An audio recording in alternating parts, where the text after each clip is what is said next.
Congress. And here's what's clear for today. So far, the mob has won and democracy has lost. Now, members were barricaded in the House chamber. Officers drew guns. They moved furniture against the House doors. Eventually, protesters got into the Senate chamber, got up on the dais where Mike Pence had presided earlier in the day here. Rather remarkable. This is the most significant breach of any sort of incursion into the Capitol. This is the most significant incursion into the Capitol since the British burned the building August 24th, 1814, after they won at the Battle of Bladensburg in suburban Maryland here. This is an ignominious day, frankly, Bill, in American democracy. We've heard stories of members of Congress, Lisa Blunt Rochester, a Democrat from Maryland, huddling with fellow colleagues inside the House chamber, leading them in prayer. There was concern. They told people inside the chamber that shots could be fired, and you had instances where the Capitol security detail drew their guns, went to the doors, went to the glass windows. As you could actually hear, I'm told some of the glass Don't see them being shooting broken anybody like they out in do the Black Lives hallway Matter between protesters. the House chamber and Statuary Hall. One shot fired inside the Capitol. We're told it's unclear who fired that shot. And, you know, we've had other security breaches here at the Capitol. You had Puerto Rican nationalists who actually got off some shots and wounded lawmakers in 1954 in the House chamber. There are still bullet holes in some of the wooden furniture in the gallery on the third floor there. You had 2 Capitol police officers shot and killed in July of 1998. You had, in the middle of the government shutdown in the fall of 2013, a woman who caused a disturbance at the White House and drove to the Capitol, was chased by Capitol Police and was eventually shot and killed here. But this is unlike anything we have seen here in the Capitol since 1814. The images are You got enough ammo to shoot and kill all those people. Stand by. I want to bring in Ted Williams, former D.C. homicide detective. Because Black Lives Matter, they've been gassed and lost their eyes, and many of them their lives from bullets or rubber bullets. My law office is right there. Washington. All right, so, but you've been watching the story and the reporting throughout the day. Ted, how does this happen?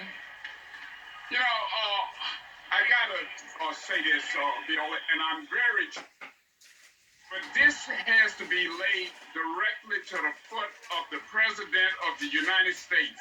He incited this, he encouraged this. Those individuals went up on the hill because the President of the United States imposed to go up there. And as a result of that, they've taken over the people's house. They've breached the house. I was happy to hear Ted Pilgrim call them a mob, because that's what we have up there now, a mob. And of traitors. They need to be dealt with as you would deal with any mob. Lock them up for life. Ted, there are protests that come to Washington, D.C. all the time, and some of them are massive. How does the Capitol Police, how does the D.C. Police get ready for those? Well, you know, the Capitol Police, the District of Columbia Police, the FBI, the Park Police, they all have meetings, and they all know the various territory in which they're going to cover. Having but meetings. Never had a scenario or a situation like where Americans have rushed the Capitol like we have seen here today. Everybody knew it was going to happen. This is something of first impression, and they're trying to deal with it accordingly without more people being harmed, Bill. Just gas them. Gas them like you do real Americans. These traitors.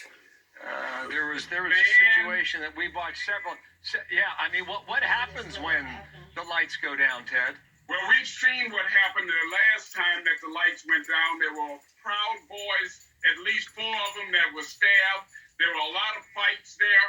I'm expecting, and this is a sad commentary, Bill, I'm expecting tonight there's going to be a lot of trouble in Washington, and there's no way I believe you can get around that.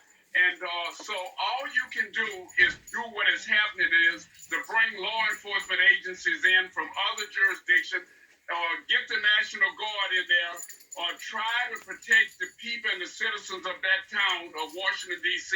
I can tell you, the buildings there are pretty much boarded up. But the citizens there, you're going to have on one side the Proud Boys and other right-wing groups. And on the other side, you're going to have Antifa, Black Lives Matter. Antifa's gonna And fuck them up. like this in Washington, D.C., somebody could be very seriously hurt, unfortunately. No. Ted, stand by a moment. We've got some video here, and I just want to tell our audience this is the first time we're seeing it. It's described, not yet, guys.